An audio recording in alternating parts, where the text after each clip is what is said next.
Assalamualaikum warahmatullahi wabarakatuh.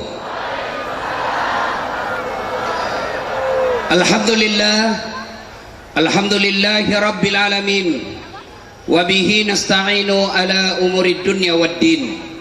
Ashhadu an la ilaha illallah wa ashhadu anna Muhammadan abduhu wa rasuluh. Allahumma salli ala sayyidina Muhammad wa ala alihi wa sahbihi ajma'in, amma ba'd. Faqad qala Allah subhanahu wa ta'ala fi kitabil karim wa huwa asdaqul qailin.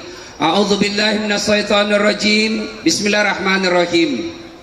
Ya ayyuhalladzina amanu taqullaha haqqa tuqatih wa la tamutunna illa wa antum muslimun. Wahai orang-orang yang beriman, bertakwalah kalian kepada Allah dengan sebenar-benarnya takwa, dan janganlah kalian mati kecuali dalam keadaan beragama Islam. Ayat ini tiap Jumat dibacakan khatib. Tidak sah khutbah Jumat apabila khatib tidak membaca ayat ini. Jangan kamu mati. Rasa-rasanya tidak masuk akal ini ayat. Jangan kamu mati. Berarti mati kita yang ngatur. Woi, jangan kau mati ya. Berarti mati kau yang ngatur. Padahal mati itu bukan kita yang ngatur. Orang kaya, orang miskin, raja-raja, rakyat biasa, wali kota, senangnya. Semua mati. Berarti yang jadi masalah bukan mati.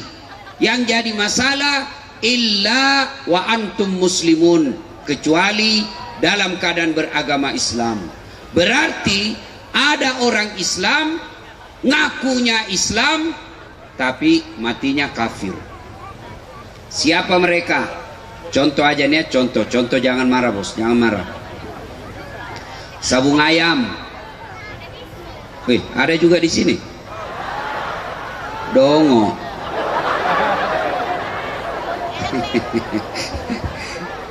Didapat sama polisi, dikejar sama polisi. Ini tukang judi, kejar sama polisi. Jangan lari. Masih lari dia. Kejar, jangan lari. Masih lari. Terpaksa polisi tembak peringatan ke langit. Bah! Masih lari, tembak 2 kali. Masih lari, tembak 3 kali. Masih lari, terpaksa dilumpuhkan. Tembak kakinya. Bah! Kakinya ditembak, kepalanya dikena. Saya tanya temanku yang polisi, bagaimana ceritanya kakinya kok tembak, kenapa kepalanya dikena? Dia bilang soalnya waktu ditembak dia jongkok. Pasti kena. Ini polisi film India, bukan polisi Indonesia. Kalau polisi Indonesia oke punya. Anak muda, hilang motormu. Siapa kau cari? Penghafal Quran. Tidak dapat. Ayo, ibu-ibu, rumahmu dirampok, suamimu dibunuh, anak gadismu diperkosa, hartamu dijarah. Begitu kau datang ke polisi, tolong Pak Polisi, cari pelakunya, tangkap yang membunuh suamiku. Apa kata polisi? Mohon maaf, baru saja polisi bubar. Apa? Kau kira enak kalau tidak ada polisi? Saya pergi ceramah, mobil macet, tidak bisa maju, tidak bisa mundur. Begitu saya baca surah Yasin 2 kali, belum gerak. Saya baca ayat kursi, tidak gerak-gerak. Begitu datang polisi lalu lintas, Ustaz, lewat. Makanya jangan musuhi polisi. Pun kalau ada polisi yang minta-minta uang di jalan, biar anak SMP diminta juga uangnya, itu polisi film India.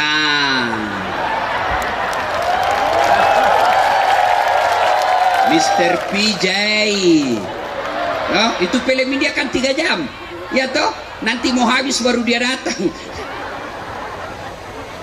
Wa qala idzan, Allah kemudian berfirman, Bismillahirrahmanirrahim. Ya ayyuhalladzina amanu dukhulu fis silmi kaffatan wala tattabi'u khutuwatis syaitan innahu lakum adu mubin. Wahai orang-orang yang beriman, masuklah engkau ke dalam Islam secara sempurna. Jangan Islam pencitraan, jangan Islam pilkada, jangan Islam karena mau pilpres, tapi Islamlah secara benar. Wala tattabi'u khutuwatis syaitan, dan janganlah engkau ikuti langkah-langkah setan, karena sesungguhnya setan itu musuh yang nyata bagi kalian. Ibu-ibu, kalau kita dengar pengajian begini, ada ndak setan di tengah-tengah kita? Masa ada? Orang lagi ceramah, masa ada setan, Bu?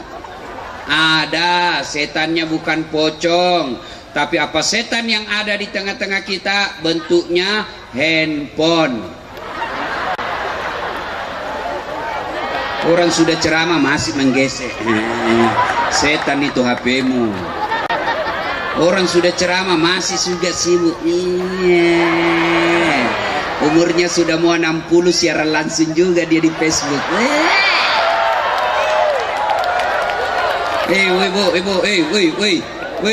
Simpan dulu HP-mu, Bu. Simpan dulu, Ibu. Ibu-ibu yang pegang handphone selama saya ceramah, saya doakan suaminya kawin lagi. Amin.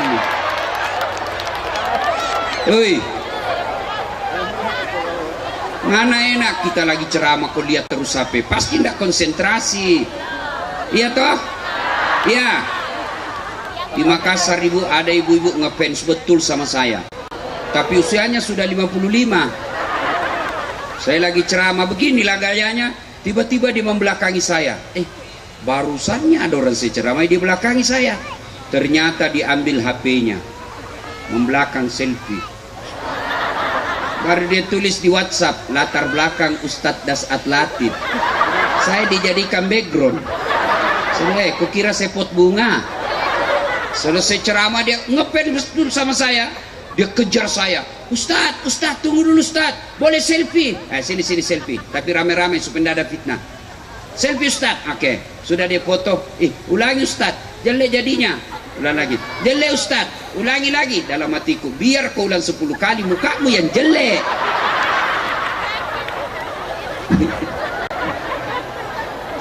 Ibu 55 tahun sudah bau minyak gosok. Selesai itu langsung dia bilang, Ustadz, mohon maaf, boleh cium? Apa kau mau cium? Haram. Kasih ngamu istriku di rumah. Enggak nafsu Ustadz, cari barakah. Haram. Coba kau masih muda.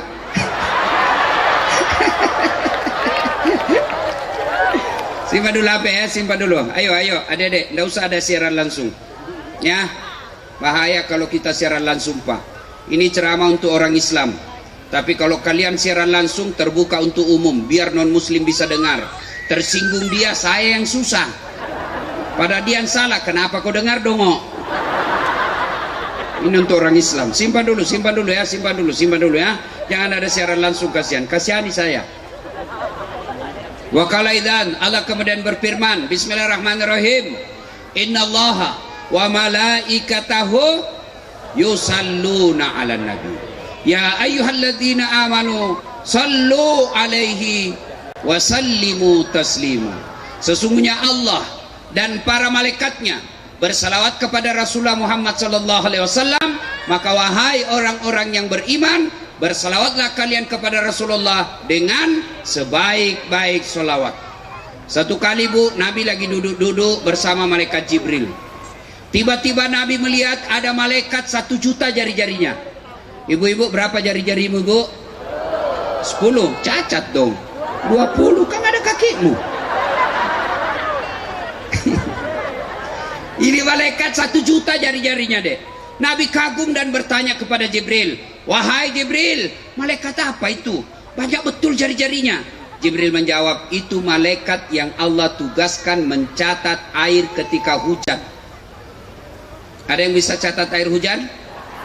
Kenapa? Tidak mampu kita catat, Ustaz. Kenapa? Banyak sekali tetesannya.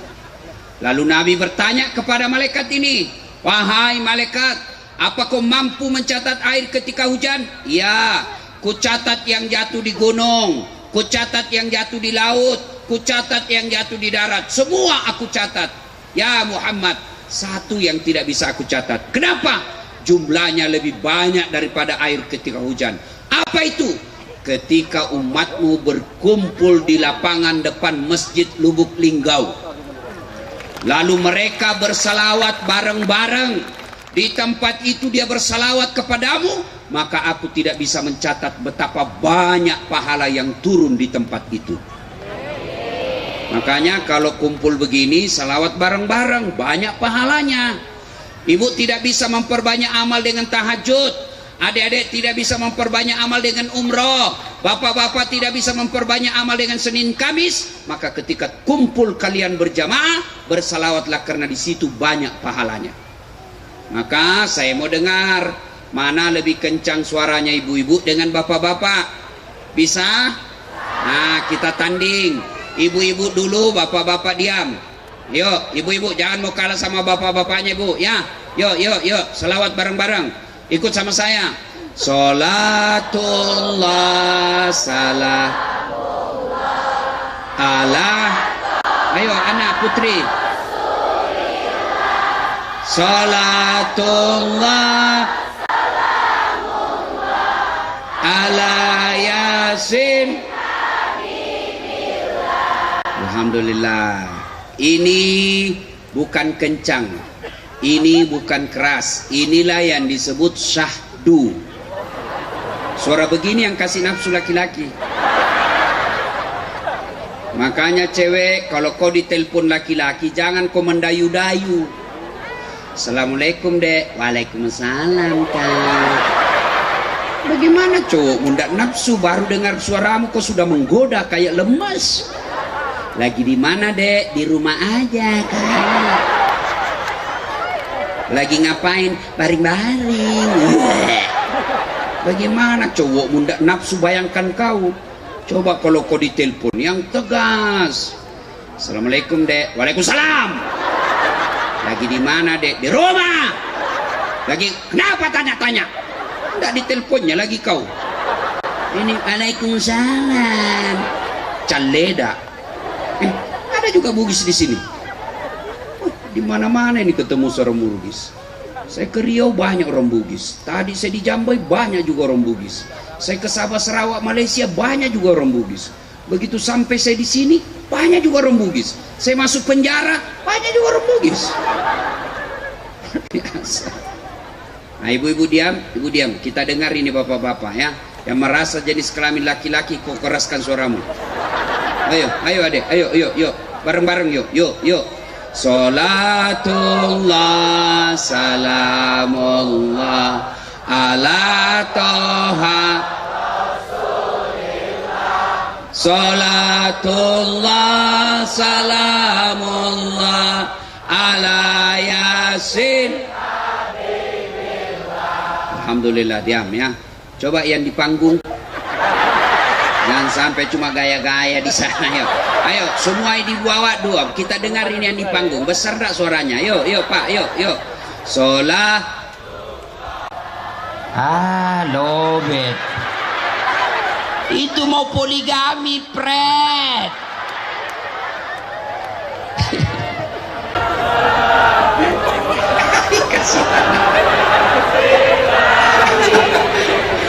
Ayo, ibu bapak, saudara-saudara sekalian teristimewa yang kita muliakan, para alim ulama yang hadir di tempat ini, terkhusus yang kita cintai dan kita hormati, Bapak Wali Kota dan Wakil Wali Kota beserta istri yang insya Allah dimuliakan dan dirahmati oleh Allah Subhanahu wa Ta'ala.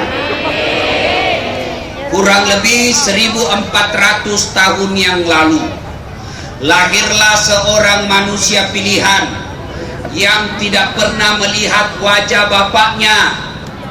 Usia 6 tahun sudah yatim piatu ditinggal ibunya.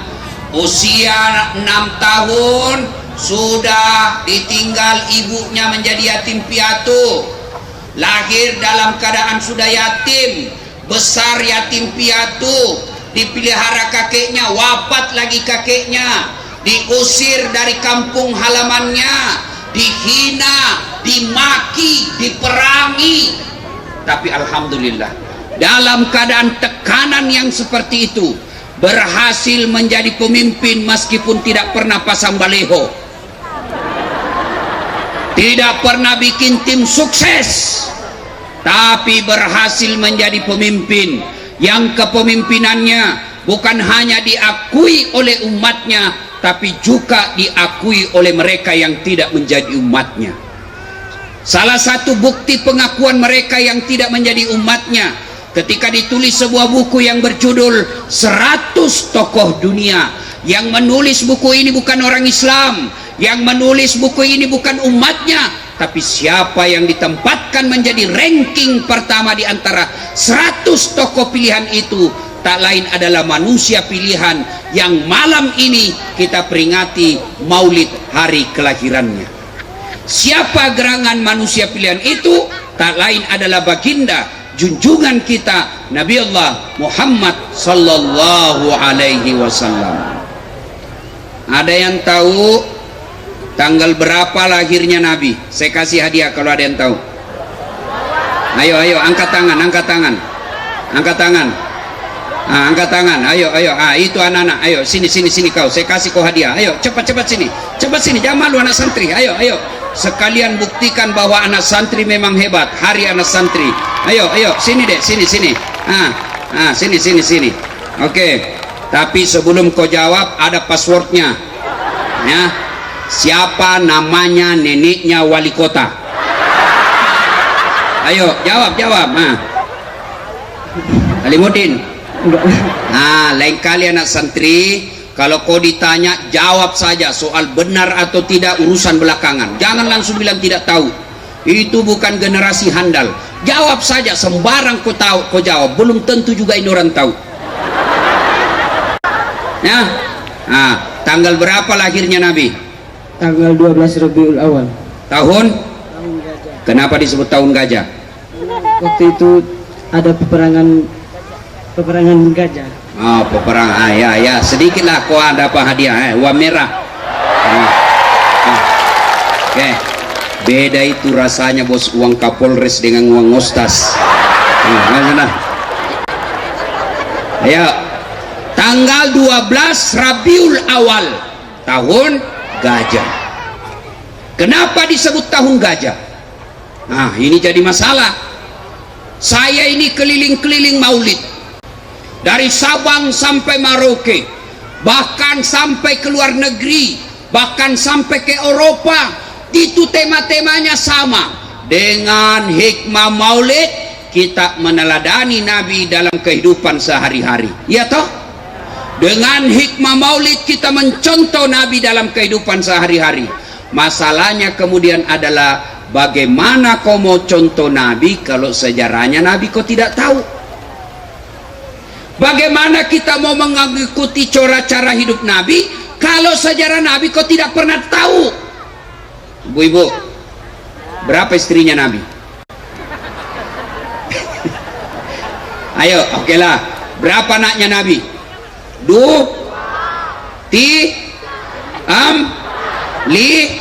Bingung mah kau dong. Bagaimana kau mau contoh Nabi? Ayo. Sejarah Nabi saja tidak tahu, bagaimana anak-anak kita mau tahu sejarah Nabi? Bapaknya dia tidak tahu sejarah Nabi. Ada anak-anak ditanya bapaknya, Pak, kenapa tahun lahirnya Nabi disebut tahun gajah? Apa dia bilang bapaknya? Karena bukan tahun kambing goblok. Ayo, balik tanya mamanya, Mak, kenapa disebut tahun gajah? Apa kata mamanya? Kenapa saya kau tanya? Apa gunamu sekolah? Ayo, bagaimana anak kita mau teladani Nabi? Sejarah Nabi kita tidak tahu. Zaman dulu ibu-ibu dari kecil kita sudah tahu sejarah Nabi, diajarkan oleh nenek dan orang tua kita. Nah, jangan pakai tangan kiri minum, Nabi minum itu pakai tangan kanan. Nah, jangan kau bikin toilet, jangan kau membuang air besar menghadap kiblat karena itu tidak sesuai sunnah Nabi. Nah, jangan kau berdiri makan karena Nabi tidak berdiri makan. Itu dulu orang tua kita. Saya bahkan tahu sejarah Nabi dari lagu-lagunya ibu saya. Sambil cuci piring ibu saya, menyanyilah dia. pada zaman dahulu kala. Saya tanya, kenapa zaman dahulu kala, Mak? Pada zaman jahiliyah. Kenapa sih zaman jahiliyah, Mak? Lahirlah seorang rasul yang terakhir dan mulia. Saya tanya namanya, siapa nabinya, Mak? Namanya itu nabi terakhir. Nah, lanjut lagi lagunya. Nabi Muhammad namanya. Ibunya siapa? Siti Aminah ibunya. Bapaknya siapa, Mak? Abdullah nama ayahnya. Di mana tinggal? Lubuk Linggau atau Jambi? Dia jawab lagi, bukan itu. Dan lanjut, Madinah tempat tinggalnya. Terus kenapa lagi, Mak? Dia lanjut lagi lagunya. Setelah dewasa diangkat menjadi rasul. Siapa yang angkat, Mak? Pak Sekda atau Pak Camat? Oleh Allah yang kuasa. Allah itu siapa, Mak? Pencipta alam semesta. Itu lagunya ibu-ibu dulu.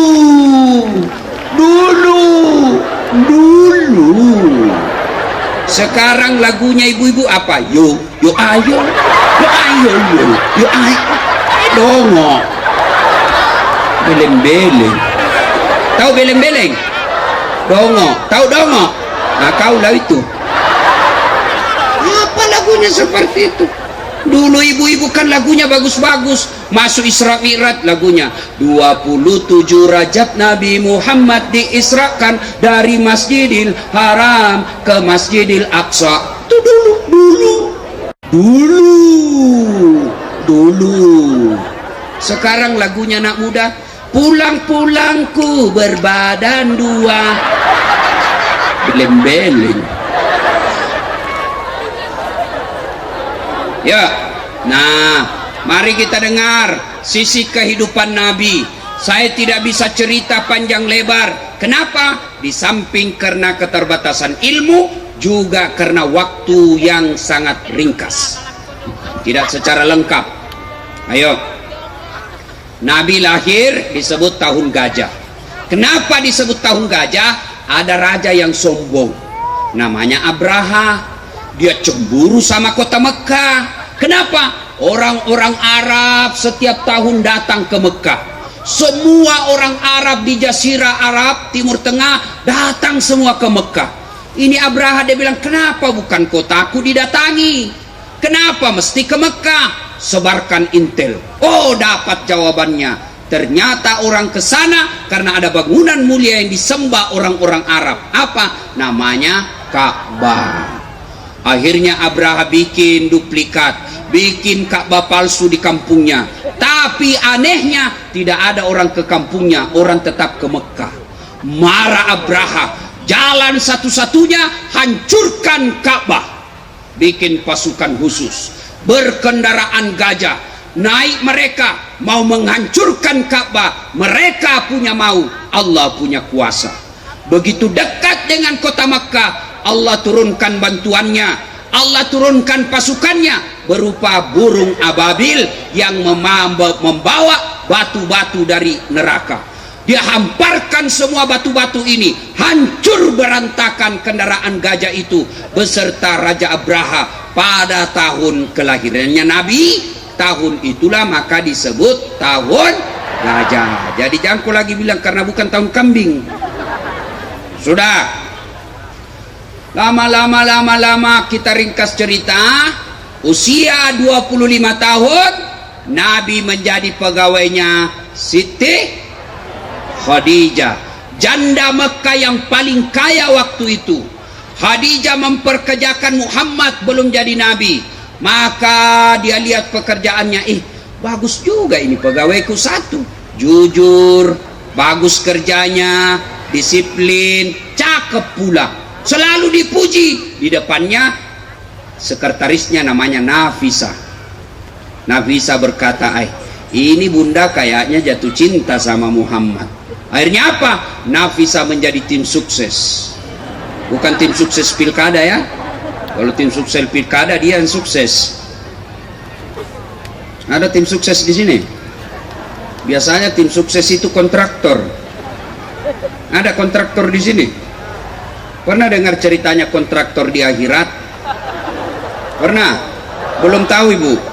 Jadi konon kabarnya itu penghuni surga sama penghuni neraka SMS-an. Dia bilang, penghuni surga, bagaimana kabarmu di situ mas bro? Dia bilang, ih hancur kita ini di neraka, nggak ada enaknya, di blender terus.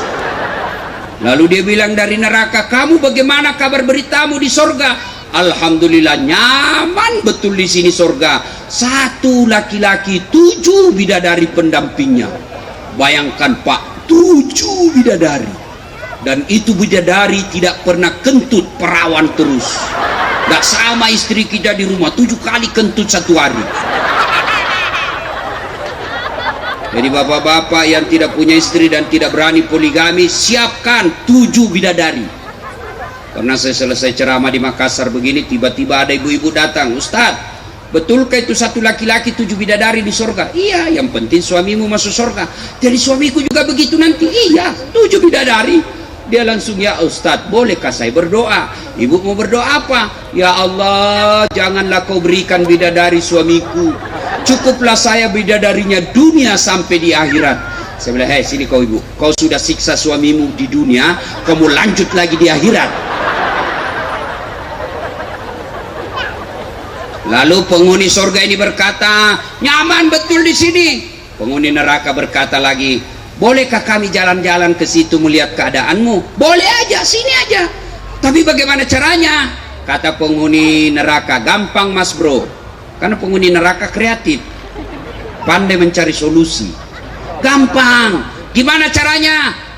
Kami bikin jembatan dari neraka, kau juga bikin jembatan dari surga. Kita ketemu di tengah. Bagaimana? Setuju? Setuju. Lelang proyek. Keluar pemenang tender. Waktu pekerjaan 3 hari. Hari pertama jembatan dari neraka sudah selesai 70%. Hari kedua selesai 80%. Hari ketiga tuntas, efektif dan efisien. Selesai tepat waktu. Dilihat ini dari neraka, kenapa jembatan belum surga belum goyang-goyang? Kenapa belum mulai proyeknya?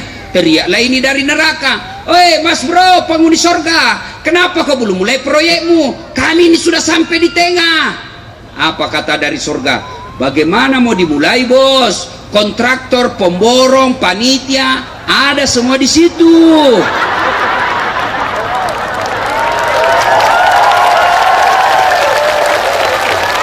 Di sini cuma penghafal Quran, tidak tahu hitung-hitung proyek.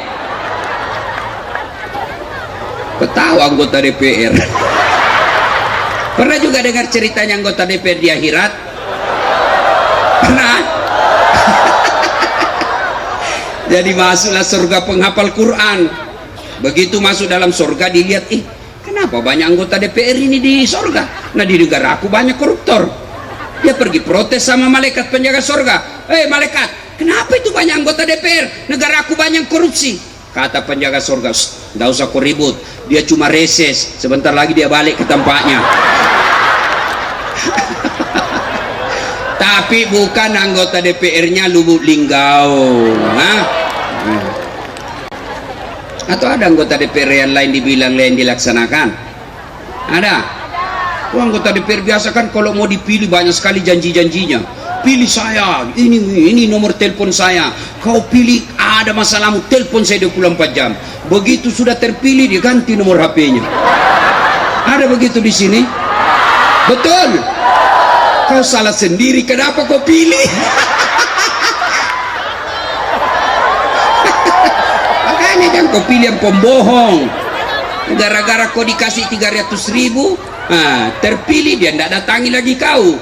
Kau bilang kenapa itu tidak pernah lagi datang? Dia bilang ngapain saya datang? Saya sudah bayar kamu. Mau kau. Udah. Nah, kemudian Masyita menyampaikan hasratnya kepada Nabi Muhammad. Waktu itu belum Nabi. Muhammad, bagaimana menurutmu kalau ada perempuan suka kamu? Alhamdulillah. Tapi ini perempuan sudah janda, tidak jadi masalah. Tapi ini perempuan sudah 2 kali janda, tidak jadi masalah. Tapi dia lebih tua dari kamu, tidak jadi masalah. Yang jadi masalah, betulkah dia suka saya? Dia bilang, Nafisa, tenang mas bro, saya punya urusan. Dia datang ke Khadijah.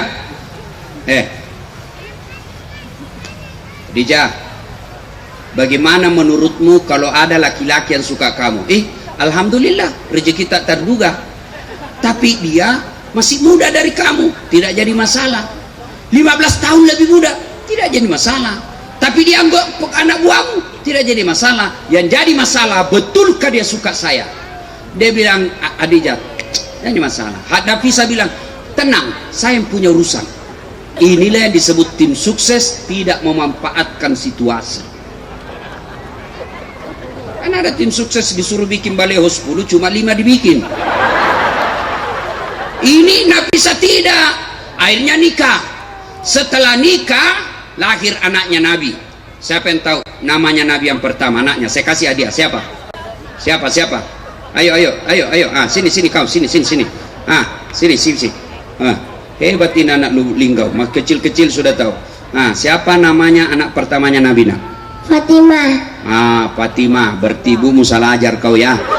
Tetap dikasih hadiah. Ya, bukan Fatimah. Anak pertamanya Nabi namanya Qasim. Bukan Fatimah ya.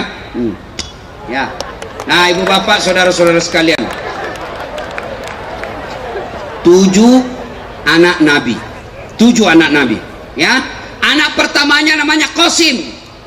Setelah lahir anaknya beliau, kemudian nih dengar ini, dengar. Belum jadi Nabi. Usia Nabi waktu itu 37 tahun. Di Makkah terjadi perselisihan. Apa sebabnya? Ka'bah dipugar. Setelah dipugar, batu Hajar Aswad mau diletakkan kembali di tempat asalnya. Ribut warga Makkah. Kata Bani Auf, kami lebih berhak. Kata Bani Adi, saya lebih berhak. Ribut semua suku, merasa lebih berhak 4 suku. 6 hari tidak ada penyelesaian. 6 hari belum ada jalan keluar. Akhirnya di hari ke-7 mereka musyawarah. Begini saja, kita tunggu besok. Siapa yang lewat di pintu itu, sekarang namanya masjid, siapa yang lewat di pintu itu, maka kita tunjuk untuk menunjuk siapa di antara kita yang akan meletakkan batu Hajar Aswad. Setuju? Setuju.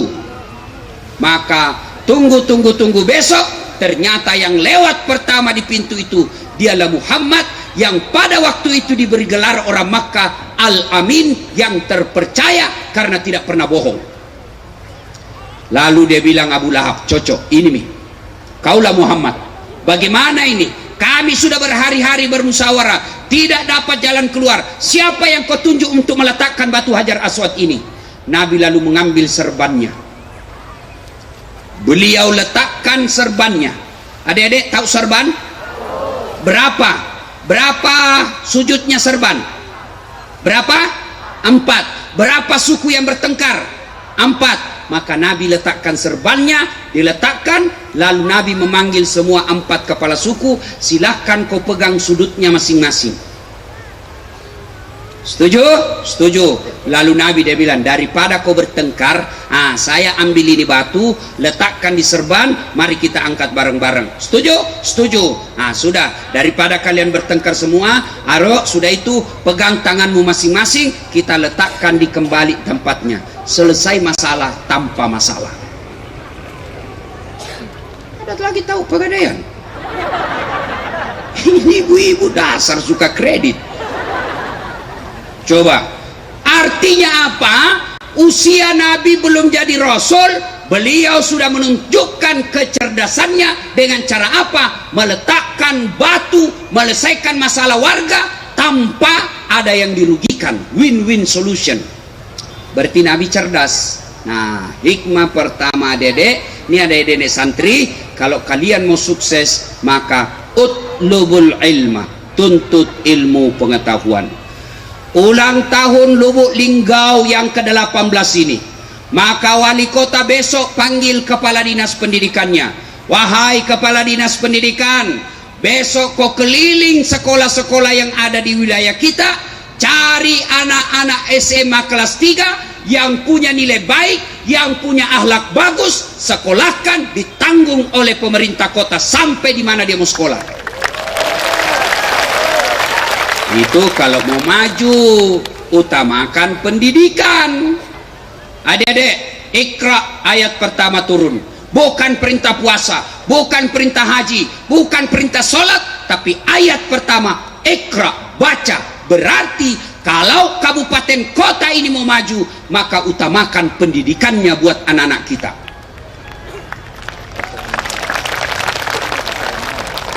Ada 4 sahabat Nabi. Ini Pak Wali mohon maaf. Ini sahabat utama Nabi, boleh dicontoh. Bukan orangnya tapi sifatnya. Kalau Bapak mau mengambil staf ahli atau orang-orang yang menjadi kepercayaan Bapak, miliki sifat 4 ini. Yang pertama, cari orang seperti sifatnya Abu Bakar Siddiq. Apa sifatnya Abu Bakar Siddiq? Orang dewasa, orang tua yang arif dan bijaksana. Tuh harus cari itu. Yang kedua, Umar bin Khattab. Siapa Umar bin Khattab? Dia adalah tokoh yang kalau hak, hak, kalau batil, batil. Tidak bisa dibayar, tidak bisa kompromi. Dia adalah Umar bin Khattab yang diberi gelar Al-Faruq. Karena dia hebat. Kalau haram, haram, halal, halal. Tidak bisa kompromi. Yang ketiga, Utsman bin Affan, orang kaya yang dermawan. Dan yang keempat, Ali bin Abi Thalib, anak muda yang cerdas. Ali paling cerdas. Pernah ditanya, ya Ali, kalau kau disodorkan antara harta dengan ilmu, kau pilih mana? Ibu-ibu, kalau saya sodorkan pilihan antara handphone dengan buku, pilih mana ibu? Buku. Pencitraan. Pilih handphone. Ali, kalau kau disodorkan harta dengan ilmu, pilih mana? Ali dengan mantap mengatakan, saya pilih ilmu. Kenapa pilih ilmu ya Ali? Ada 3 kelebihan ilmu dibanding harta. 1, harta setengah mati kau jaga, ilmu dia yang jaga kamu. Contoh, Bapak punya uang 1 juta, kasih masuk kaleng-kaleng. Itu kaleng digembok. Sudah itu kasih masuk lemari. Lemari digembok, sudah 2 gemboknya. Keluar kamar, gembok lagi kamar, 3 gemboknya. Keluar rumah, gembok lagi rumah, 4 gemboknya. Keluar pagar, gembok lagi pagarnya, 5 gemboknya. Begitu sampai di kantor, hilang kuncinya. Setengah mati toh kau jaga itu harta. Sementara harta kamu yang jaga, ilmu dia yang jaga kamu. Mana contohnya? Wali kota kita. Coba, kemana wali kota pergi? Dikawal dan dijaga. Dikawal oleh Satpol PP, polisi setengah. Tuh, kemana-mana dikawal. Kenapa? Karena cerdas. Tidak mungkin jadi wali kota kalau dia tidak cerdas. Maka orang yang cerdas punya ilmu, dilindungi dan dijaga karena ilmunya. Kedua kelebihannya ilmu. Dengarin adik, supaya kalian mau sekolah dengan baik. 2 kata Ali, kelebihan ilmu. Dengan ilmu kau bisa dapat harta, tapi dengan harta belum tentu kau dapat ilmu. Contoh, ada di kampungku kaya sekali deh, banyak tambaknya, tapi tidak tahu membaca. Diajarlah membaca sama anaknya, dibelikan buku besar, diajar membaca yang ada gambarnya supaya gampang dia mengerti. Disuruh aja, baca pak, PE P tambah P Pep, SO so, bacanya Pepso, DEDNT apa bacanya pak semua? Odol. Belem-belem. Coba dibawa lagi anaknya ke Makassar kota. Dia masuk mall. Adik-adik tahu mall? Sampai di mall ada tangga lift. Tahu tangga lift? Dia naik turun. Begitu dia masuk mall, dilihat tangga lift, terbuka, ada tulisannya open. Dibayangkan open, pembikin kue. Open di kampung kan pembikin kue mentega. Begitu terbuka, masuk orang Cina. Dia teriak, "Hei, jangan kau masuk, panas itu, pembikin kue, jangan masuk." Masuk pula ini orang Cina, tertutup pintunya. Selang beberapa saat terbuka, keluar orang Afrika. Saya bilang, memang jangan kau masuk, hanguslah kau. Adalah lah yang masuk lah yang keluar, beleng-beleng. Ayo, tuh banyak duitnya. Tapi dengan ilmu bisa dapat harta. Mana contohnya? Ustaz Dasat. Ya, keliling kemana-mana. Waktu saya kecil dulu, saya lihat itu pesawat lewat di kampung saya teriak, pesawat, kapal lutu. Orang Bugis bilang, kapal lutu, kapal lutu. Saya dalam hati, bisa gitu saya naik pesawat nasi meninggal. Ternyata alhamdulillah sekarang saya capek naik pesawat. Tadi saya naik heli, malah diantar naik heli dari Jambi ke Lubuk Linggau. Coba, kenapa? Apa karena saya cakep, Pret? Apa? Karena punya ilmu. Sekarang tidak pernah saya bingung. Orang bingung sekarang mau keluar daerah. Kenapa? Mahal tiket. Saya tidak pernah cemas soal tiket. Kenapa? Bukan saya yang beli. Siapa yang beli? Kabak Kesra. Hebatnya lagi, pergi tidak bawa uang, pulang bawa uang. Makanya anak budakku sekolah, tidak ada duitnya orang tuaku. Orang tuamu tidak ada duitnya, tapi Tuhanmu maha kaya. Saya kalau lihat pekerjaan orang tua saya, tidak mungkin saya punya tinggi sekolah. Cuma sayang itu MC tidak sebut semua di gelarku tadi. Kalau di gelarku semua disebut itu panjang, tidak bisa bernapas. Doktor, Dasat Latif, SOS, Sarjana Sosial, SAG, Sarjana Agama, MSI, Master Science, PhD, Philosophy of Doctor. Doktor saya ada dua, satu doktor dalam negeri, satu doktor luar negeri. S1 saya juga ada dua. Gimana caranya? Nah, bapakku orang miskin. Bapakku bilang, sekolah kau nak. Saya miskin tapi Tuhanmu kaya, ndak boleh kau berhenti sekolah. Jangan pernah putus asa soal perut. Anak muda, perut ini urusan Allah, bukan urusanmu. Rezekimu Allah yang ngatur. Rezekimu Allah yang ngatur. Ndak boleh kau campur itu rezeki. Ajal, jodoh, maut, jodoh Allah yang ngatur. Biar bukan jodohmu, ndak ketemu kau kalau tidak jodoh. Kau 10 tahun pacaran bukan jodohmu, ndak jodoh. Baru 1 malam pacaran tertangkap hansip, nikah. Jodoh. Kau juga cewek, jangan mau dipacar-pacari sama cowok modal Silver Queen 10.000 dibawa malam minggu, tesostro 1 botol, roti 1, autan 2, pakai cabang nyamuk, dibawa di pinggir jalan lapangan nonton, Pret. Yang aku percaya itu cowok, gunung kan kudaki, lautan ku seberangi, masjid kau lewati, Pret. Woi cewek, jangan kau mau dicowok-cowok, pacar-pacari cowok. Sudah 3 tahun kau dipacari, tidak dinikah-nikahi. Motor aja itu 1 tahun sudah lunas cicilannya. Kau 3 tahun dipakai gratis, tidak apa, bodoh. Minta kau sama dia, cowokmu, nikahi saya. Kalau kau tidak mau, saya nikah sama laki-laki lain. Kau juga cowok, jangan kasih bodoh-bodoh cewek. Ya, mentang gagah, mana buktinya? Apa kau minta bukti? Bukti minta kancing baju. Cewek, kalau dia bilang cowokmu mana buktinya, ambil kertas bermeterai. Saya Rahmawati berjanji sepenuh hati akan menunggu lelaki yang namanya Rahman. Setelah dia kerja dan menghafal 30 juz, saya terima lamarannya apapun alasannya. Bismillah, yang berjanji Rahmawati. Itu boleh kau dituntut kalau kau ingkar janji, ada materainya. Ya, nah ibu bapak, adik-adik sekolah. Yang kedua, kelebihan ilmu. Dengan ilmu kau bisa dapat harta, tapi dengan harta belum tentu kau dapat ilmu. Yang ketiga, kelebihan ilmu kata Ali, harta kasih orang berkurang, ilmu kasih orang nambah. Yuk sekolah. Bapak-bapak, ibu-ibu, jangan kasih putus sekolah nak. Saya miskin Ustadz, jangan. Anakmu punya rezeki sendiri.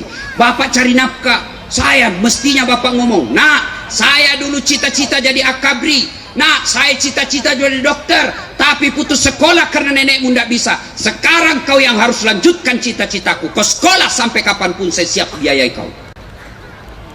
Jangan putus asa soal rezeki. Masing-masing kita punya rezeki. Yuk sekolah deh baik-baik. Ya, tahu cica? Tahu cica ibu? Apa dimakan cica? Masuk akal enggak? Masuk akal. Bagaimana caranya? Cicak cuma di dinding jalan-jalan, nyamuk terbang. Di mana ketemu? Satu ada sayapnya, satu tidak ada. Tapi lagu kita mengajarkan dulu waktu kecil lagu akidah. Cicak-cicak di dinding, diam-diam merayap, datang seekor nyamuk. Nyamuk yang datang. Lagu tidak bilang cicak lompat ke nyamuk. Setengah mati cicak.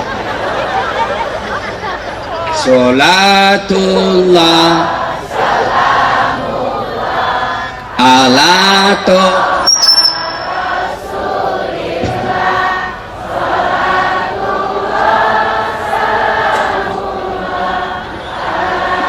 Sin Habibillah. Sudah, karena waktu yang sangat terbatas. Usia 40 tahun Nabi mulai cemas. Kenapa ini orang Mekah menyembah berhala? Kok nyembah patung? Empat Tuhannya, Lata, Manat, Uzza, Hubal. Maka Nabi pergi bersemedi, kalau bahasa Jawanya, naik ke Gua Hira. 3 hari 3 malam dah pulang. Lalu di 17 Ramadan datang malaikat Jibril memeluk Nabi dan berkata, Muhammad, ikra, baca. Saya tidak tahu membaca, kata Nabi. Baca, saya tidak tahu membaca. Ikra, baca. Jibril peluk Nabi sampai Nabi hampir tidak bisa napas lagi karena kencangnya pelukan Jibril. Lalu Nabi menjawabnya, ikra bismi rabbikal ladzi khalaq. Turun Nabi. 3 hari 3 malam tidak ada kabar. Turun Nabi sampai di rumahnya. Lalu Nabi berkata, istriku sayang, saya kedinginan menggigil, tolong selimuti saya. Lalu istri beliau Siti Khadijah berkata, sami'na wa ata'na, saya dengar dan saya taati. Coba ibu-ibu, kalau 3 hari 3 malam tidak pulang suamimu, kau telepon tidak ada pernah aktif, kau SMS tidak dijawab, 3 hari 3 malam langsung pulang menggigil, Bu, selimuti saya. Apa jawabanmu, Bu? Mati kau.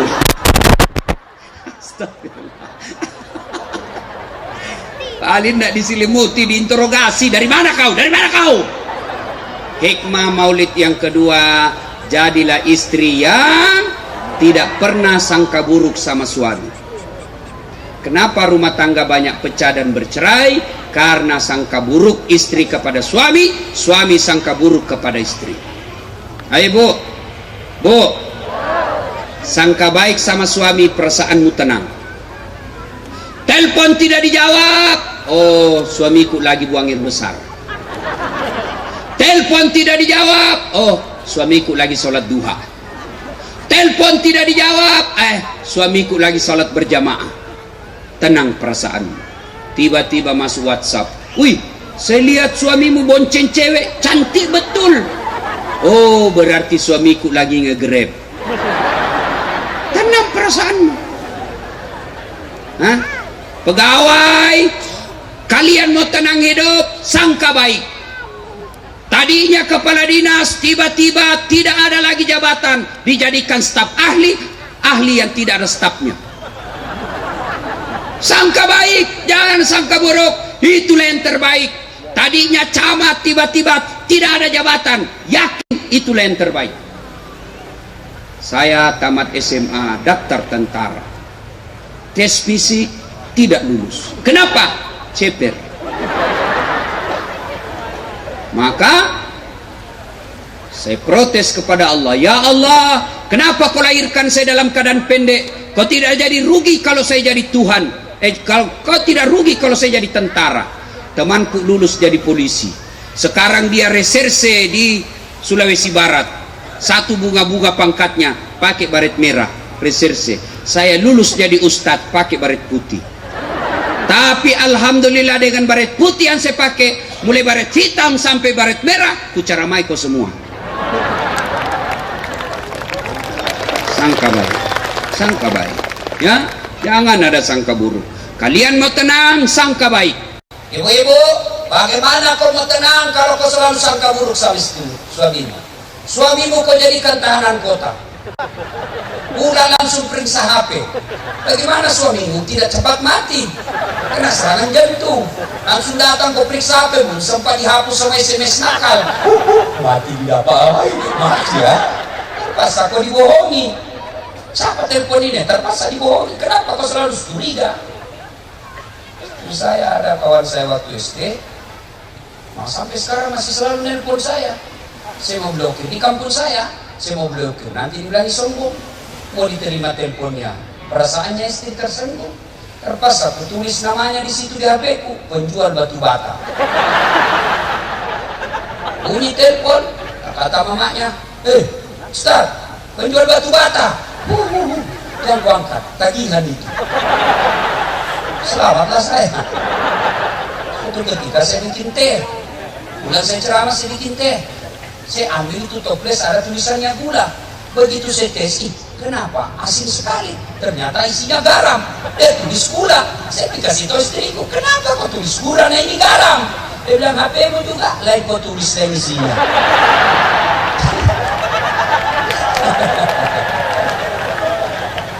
Ayo, sangka baik, ya. Rumah tangga tidak bakal bahagia kalau kita selalu sangka baik. Nah, apalagi sifatnya Nabi. Suatu ketika Nabi pulang ceramah, ketuk pintunya. Assalamualaikum ya Humairah, Aisyah. Ternyata Aisyah sudah tidur, pulas tidur. Ketuk 2 kali. Assalamualaikum ya Humairah, tidak ada jawaban. Ketuk 3 kali, masih tidak ada jawaban. Apakah Nabi marah? Apa Nabi dobrak pintunya? Tidak. Nabi buka serbannya, beliau hamparkan di depan pintu, beliau tidur di depan pintu, beralaskan serban karena tidak mau mengganggu istrinya yang lagi pulas tidur. Begitu bangun Aisyah, apakah Nabi marah? Tidak. Nabi lalu mengambil tangan istrinya lalu berkata, adindaku sayang, maafkan saya karena saya terlambat pulang tadi malam sehingga saya tidak bisa memberikan kehangatan dalam tidurmu. Mau punya suami seperti Nabi, Bu? Betul? Betul. Pertanyaan buat ibu, sudahkah ibu punya sifat seperti istri Nabi? Suka ngomel di rumah, mana kita tidak cepat mati. Ngomel aja kerjanya. Sampai di rumah nonton aja sinetron, angkat kaki, remote, makan kacang, pakai daster tinggi sebelah yang 3 hari tidak dicuci, kelihatan tali BH. Dia bilang, kasih baik itu tali BH-mu. Dia bilang, jangan lihat BH-nya, yang penting rasanya, Bu. Tidur ngorok. Mana kita mau dapat surga dunia? Di kantor kita dimarah-marahi sama bupati, marah bupati. Di kantor kita dimarahi sama komandan, siap salah komandan, siap salah komandan. Sampai di rumah dimaki-maki lagi sama istri. Apa enaknya kita jadi laki-laki? Anda tahu saya seru sini, malas masak, nanti cantik kalau pergi pengantin. Ibu, mau tidak dirindukan surga? Kata Nabi, barang siapa seorang istri dandan sebelum tidur karena niat menyenangkan hati suaminya, maka sepanjang tidurnya malaikat berdoa, ya Allah rahmati dan sayangi wanita ini karena dia dandan untuk menyenangkan hati suaminya. Amalkan sebentar. Kalau kau pulang nanti mau tidur, pakai yang seksi. Kalau perlu pakai baju renang.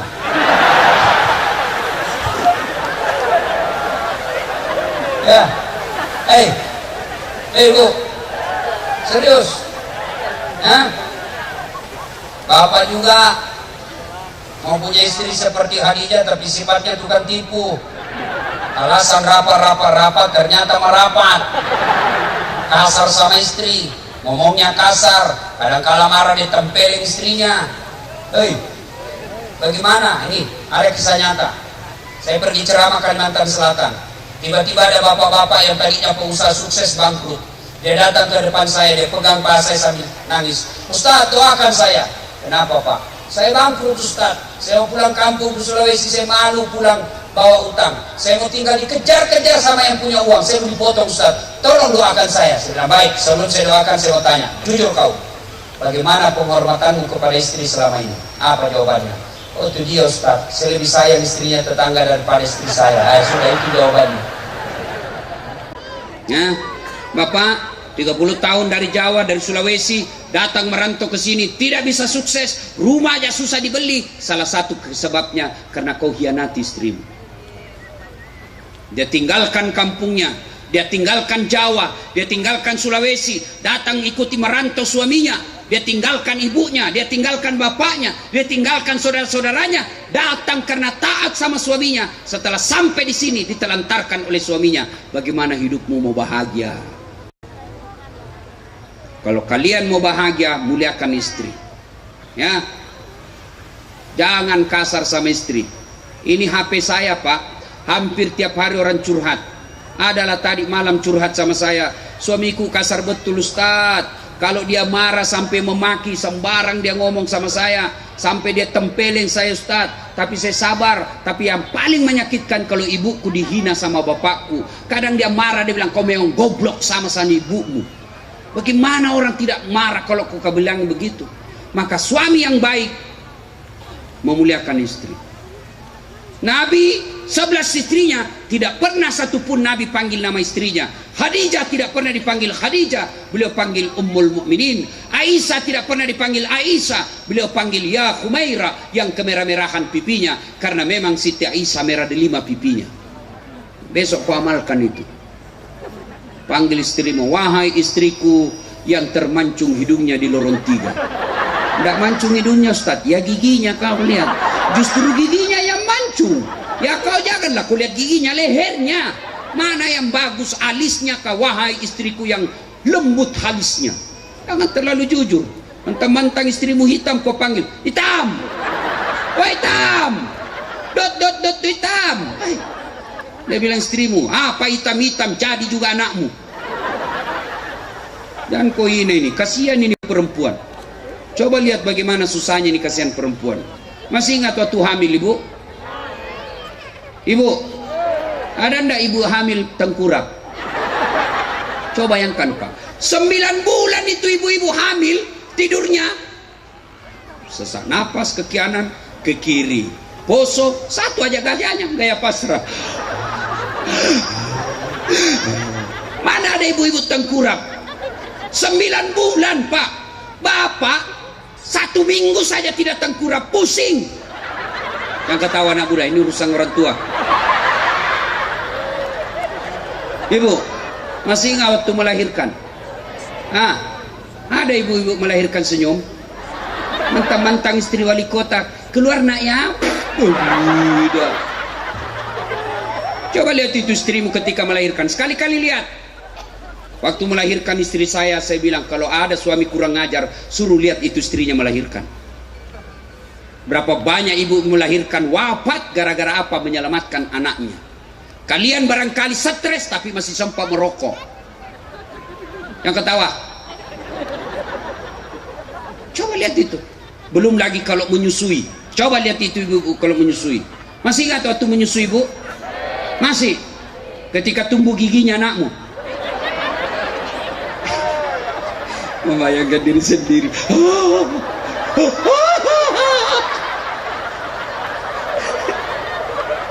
Coba itu istri. Begitu digigit sama anaknya apa dia? Hei, kok gigit saya? Tidak, dibujuk. Anak, lepasku nak. Siang anaknya, malam bapaknya. Ya ketawa anak muda.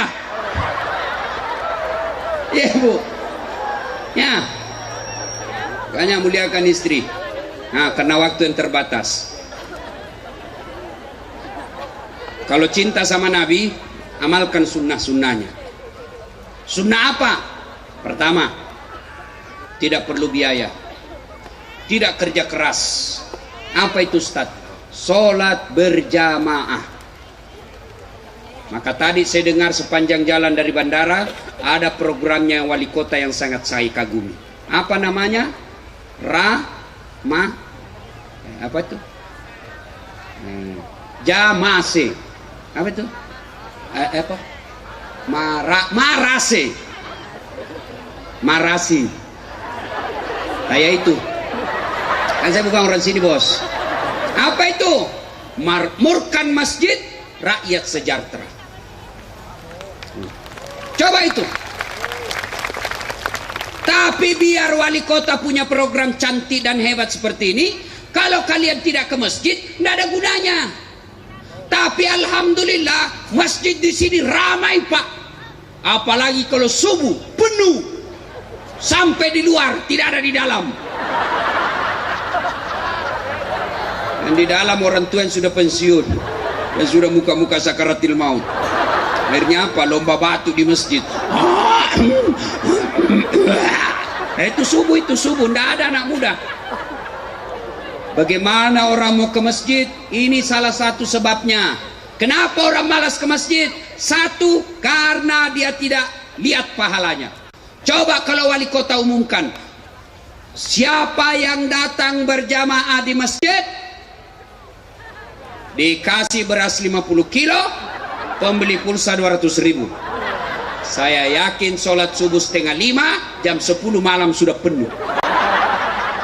Kenapa? Karena dia lihat pahalanya. Yang kedua, kenapa orang malas ke masjid? Karena dia tidak tahu pahala berjamaah. Dengar ini pahala berjamaah. Buka kitab Durratun Nasihin. Kata Nabi, kalau kalian wudhu, lalu kalian datang berjamaah di masjid, melangkah kaki kananmu, 1 pahala. Langkah kaki kirimu, dihapus dosa kecilmu. Jadi kalau rumah 300 meter dari masjid, PP 600 meter. 600 meter itu berapa langkah kaki? Kaki kanan 1 pahala, kaki kiri gugur dosa kecilmu. Berapa langkah kaki? Apalagi kalau jalan ke masjid begini. Berapa langkah kaki kau dapat? Ayo. Yang kedua, kata Nabi, kalau kalian ke masjid, tembok, pagar, dinding, aspal, semua jadi saksi. Dia akan berkata, ya Allah, jangan kau masukkan dia neraka, masukkan dia surga. Saya saksinya. Tanggal 30 dia datang berjamaah di masjid. Itulah sebabnya Rasulullah menganjurkan, ketika kalian sholat sunnah di masjid, tiap 2 rakaat pindah, 2 rakaat pindah lagi, 2 rakaat lagi pindah. Supaya apa? Tambah banyak saksimu di akhirat nanti. Itulah juga sebabnya Nabi anjurkan, ketika kalian datang berjamaah di masjid, lain jalanmu waktu pergi, lain pula jalanmu waktu pulang. Waktu pergi dari sana, maka pulang ke sana. Jangan juga salah paham. Mentang-mentang sudah dengar begini, sebelum dia ke masjid, ke bandara dulu, keliling ke pasar, lapangan sepak bola, baru datang sini. Begitu datang sudah selesai sholat, beleng-beleng. Apalagi keutamaan berjamaah? Kata Nabi, kalau bajumu basah gerimis, kena debu sepanjang kau jalan, tidak usah cemas. Bajumu yang basah karena gerimis, bajumu yang kena debu, gerimis, baju itulah yang basah, dan baju yang kena debu itulah yang akan melindungi kalian agar tidak disentuh api neraka. Jadi kalau gerimis datang ke masjid, tidak usah cemas, basahnya bajumu akan menjadi pelindungmu nanti. Jangan juga salah paham, mentang-mentang sudah dengar begini, dia tunggu hujan keras, baru hujan keras dia buka payungnya jalan. Beleng-beleng namanya itu ya. Apalagi keutamaan berjamaah, lipat 27 kali. Artinya apa? 1 kali sholat berjamaah di masjid, 27 kali kalian sholat di rumah, baru sama pahalanya. Apalagi keutamaan berjamaah di masjid. Di masjid ada disebut doa bersama. Mungkin kita banyak dosa, mungkin ibu tidak tahu berdoa, tapi ada imam di dalam. Imamnya penghafal Quran, imamnya ulama, ada anak yatim piatu yang mengaminkan, ada fakir miskin teraniaya, aminnya orang-orang ini, sehingga semua doa dalam masjid dikabulkan Allah. Itulah sebabnya imam selalu saya anjurkan, kalau baca doa kasih kesar suaramu, kasih dengar jamaah, jangan sampai kau baca doa hanya kau yang dengar. Amin, amin. Kasih dengar juga bos, apa kau minta? Siapa tahu yang jadi imam anak muda, bapak soalnya amin saja di belakang. Ya Allah, kata anak muda, berikanlah kami jodoh. Kata bapak di belakang, amin. Dia bilang juga istrinya, amin. Berarti kau izinkan suamimu kawin lagi. Bu, Mau masuk surga? Dengan gampang. Mau? Ah, suruh suamimu kawin lagi. Dia bilang, banyak jalan menuju surga Ustaz. Memang banyak, tapi macet. Ini jalur pintas. Dia bilang, sakit hati Ustaz. Ya memang sakit hati, karena hadiahnya surga. Kalau tidak sakit hati, hadiahnya kipas.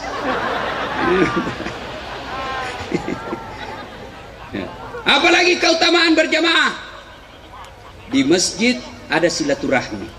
Keutamaan apa lagi? Di masjid lebih khusyuk. Coba bayangkan Bapak kalau sholat di masjid, begitu keluar masjid, rasanya itu sholat kita langsung diterima. Tapi kalau di rumah kan banyak gangguan. Istri masak, masuk baunya ke hidung. Dibayangkan ikan goreng.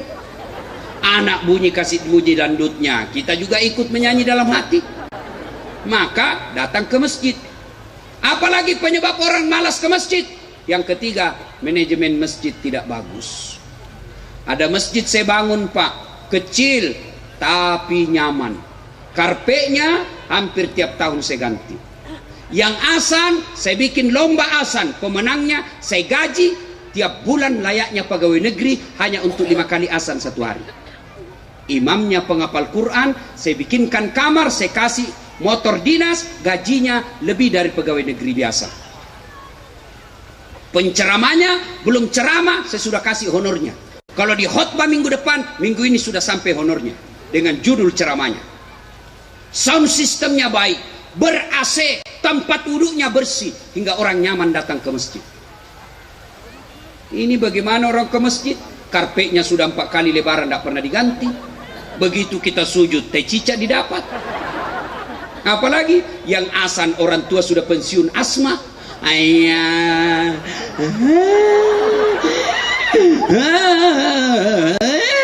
Dia bilang anakmu, itu lagi orang tua yang asan, itu lagi bikin jengkel. Bagaimana anak muda ke masjid? Yang ceramah neraka aja dibahas. Mulai dari salam pertama sampai terakhir neraka terus dicerita. Kau bakal dibanting, ditusuk pantatmu, dilipat, ditusuk matamu, digunting telingamu. Kata anak muda, apa enaknya itu ke masjid? Tidak usah ke masjid, bikin takut-takut itu masjid situ. Ada orang ke masjid. Dapat lagi sound system, baru takbir Allahu Akbar, langsung storing. Mau diperbaiki, kita sudah takbir, terpaksa kita tahan terus. Dapat lagi imam yang membalik-balik sunnah Nabi. Ada kan imam begitu? Dia baca yang panjang-panjang. Padahal Nabi bilang, kalau kau jadi imam, ringkaskan bacaan solatmu. Sunnah, ringkaskan bacaan solatmu. Itu perintah Nabi. Kalau kau jadi imam. Ada anak muda malam Jumat, dia mimpi masuk neraka. Dia taubatlah, dia pergi solat subuh semua. Selesai solat Jumat, subuh saya ketemu. Gimana nak? Enak solat di masjid toh? Apa enak Ustaz? Itu masjid aliran sesat. Kenapa kau bilang aliran sesat? Dia bilang dia solat subuh Ustaz 3 rakaat. Bukan 3 rakaat, itu namanya sholat tilawah.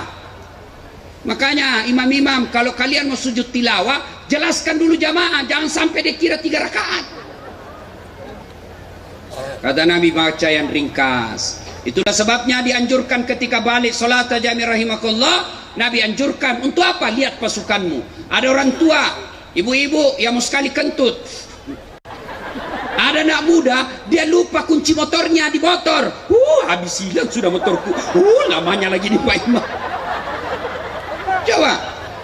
Iya. Yang kedua kata Nabi, baca yang umumnya orang hafal. Tujuannya apa? 1. Tujuannya disuruh baca hafal. Begitu imam membaca Al-Fatihah kita ikut. Kenapa? Karena kita hafal. Tapi begitu imam membaca surah Al-Anfal ayat 3 sampai 70, dia khusyuk dengan bacaannya, kita khusyuk dengan hayalan. Kita mau ruku, belum selesai, kita mau ikut, tidak dihafal, terpaksa kita baca semua pengumuman di dinding. Keadaan keuangan masjid, saldo kas. Sudah habis 1 dinding, belum selesai Pak Imam, dibaca lagi apa? Kalender Persatuan Guru Republik Indonesia cabang Kota Lubuk Linggau. Belum habis bacanya Pak Imam, bajunya lagi orang dibaca. caleg DPR RI nomor urut 7 Partai Golkar. Siapa yang salah? Imam. Saya pernah jamaah di kampung. Begitu imam sujud lama sekali. Kenapa ini imam lama sekali? Tidak biasanya begini. Ada kawan saya tidak tahan, dia angkat kepalanya. Langsung teriak, "Wih, hilang imam!" Ternyata imam keluar dari pintu. Selesai sholat kita rame-rame tanya, "Weh Pak Imam, kenapa kau tinggalkan jemaah?" Apa dia bilang? "Saya kentut nak." Lain kali kalau kau kentut, angkat dulu kepala supaya kita lihat kau. Dia bilang, "Saya sengaja nak, karena saya malu kau lihat." Siapa?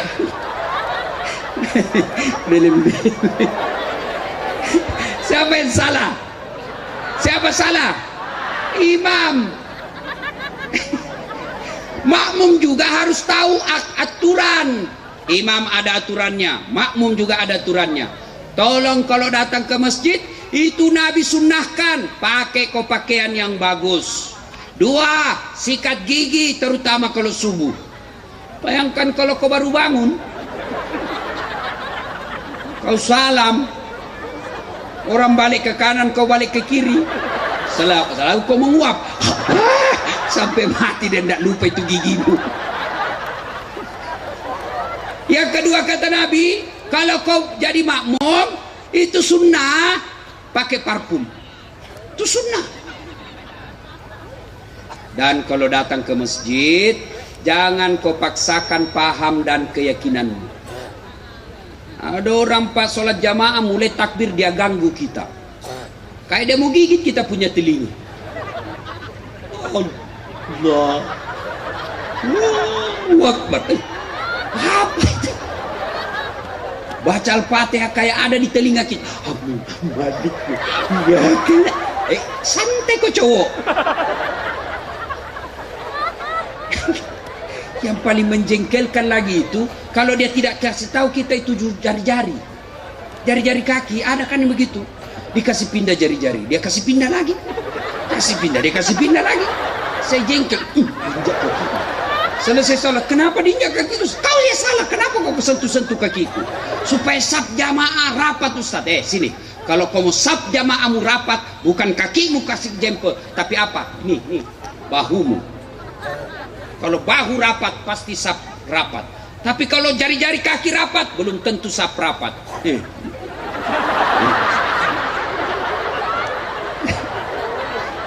Ada juga itu anak muda, rasanya dia sendiri mau masuk surga. Bicaranya serba Arab.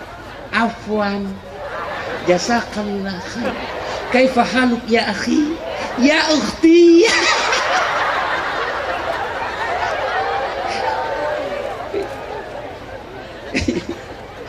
Sampai saya dia maki-maki di Facebook. Dia bilang, "Apa ini Ustaz? Maki-maki, kau tidak pelihara sunnah." Kenapa kau tuduh saya tidak pelihara sunnah? Buktinya kau tidak pakai jenggot. Mau dia apa kau tidak mau tumbuh? Ayo, nah ibu bapak saudara-saudara sekalian, pelihara sunnah Rasul dengan cara apa? Hidupkan sholat berjamaah. Bagaimana kalau perempuan Ustaz?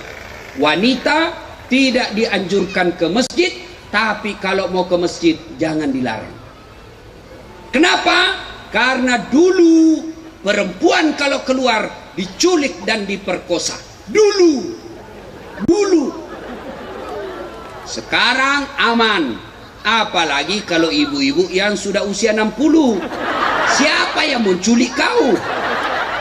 Tapi kalau ada akhwat ya, adik putri yang SMP, SMA, kuliah, kau tidak usah ke masjid, lebih utama di rumah. Kenapa? Kalau kau ke masjid menimbulkan fitnah dan godaan bagi laki-laki. Tapi kalau ibu-ibu yang sudah bau minyak gosok, sudahlah, boleh ke masjid ya. Nah, hidupkan programnya Pak Wali. Berikutnya yang keempat, kalau kita cinta kepada Rasulullah dengan cara apa? Banyak-banyak menyebut nama Nabi. Sebut nama Nabi. Dengan cara apa? Berselawat. Coba, ketika Allah perintah puasa, Allah tidak puasa. Allah perintah haji, Allah tidak haji. Tapi ketika Allah perintah kita berselawat, innallaha wa malaikatahu yusalluna 'alan Allah dan para malaikatnya berselawat. Maka besok mulai amalkan selawat. Ibu-ibu sambil cuci piring selawat. Salatullah salamullah. Dia dengar suaminya lagi lap mobil, dia lanjut ala toha rasulillah. Dia dengar anaknya lagi main game, salatullah salamullah ala yasin habibillah. Lewat mertuanya, teriak mertuanya, semua langsung salawat satu rumah. Ya, ibu-ibu lagi gunda gulana, cicilan belum lunas, habis uang, selawat untuk kasih tenang hati. Datang suamimu marah-marah, selawat supaya dia tenang juga. Ya Nabi salam alaika, ya Rasul salam. Nggak jadi marah, dia ikut salam alaika. Coba ibu-ibu, suamimu mau tidur, usap-usap kepalanya, ya Habib salam alaika. Tenang perasaannya. Ya, ini tidak mentang-mentang suaminya sudah pensiun sakit-sakit, tidur suaminya dia usap kepalanya. Lagunya apa? Bila Israel datang menjemput. Nah, ibu bapak, saudara-saudara sekalian, karena waktu yang sangat ringkas, insya Allah lain waktu dan kesempatan kita akan lanjutkan. Lanjut. Belum puas? Memang saya bukan laki-laki pemuas. Mati saya kasih puas ke semua. Terus, betul, menghina. Kau kira saya tukang parkir? Terus. Ya, insya Allah lain waktu dan kesempatan. Terima kasih Pak Wali Kota yang mengundang saya untuk datang ke tempat ini. Mudah-mudahan ulang tahun yang ke-18 ini masyarakat Lubuk Linggau semakin dekat dengan Allah dan pemimpin-pemimpinnya sangat mencintai rakyatnya dan hanya takut kepada Allah Subhanahu wa taala. Kalau masih mau dengar ceramah saya gampang. Woi, belum. Woi. Nah, kalau masih mau dengar ceramah saya gampang, silahkan simak tablik akbar Damai Indonesia ku TV One setiap hari Ahad pukul 14.30 atau setengah 3 sampai selesai. TV One tablik akbar Damai Indonesiaku. Tapi agak lama nunggu, 1 minggu baru muncul. Maka ada ceramah yang setiap saat boleh dinonton, 24 jam boleh. Gimana caranya? Ambil HP, buka aplikasi YouTube, tulis nama saya, Dasat Latif. Dasat Latif, keluarlah ceramah saya ribuan itu. Sudah itu, jangan lupa kasih tanda begini. Ini, begini. Sudah itu like, jangan lupa kasih subbreaker. Apa?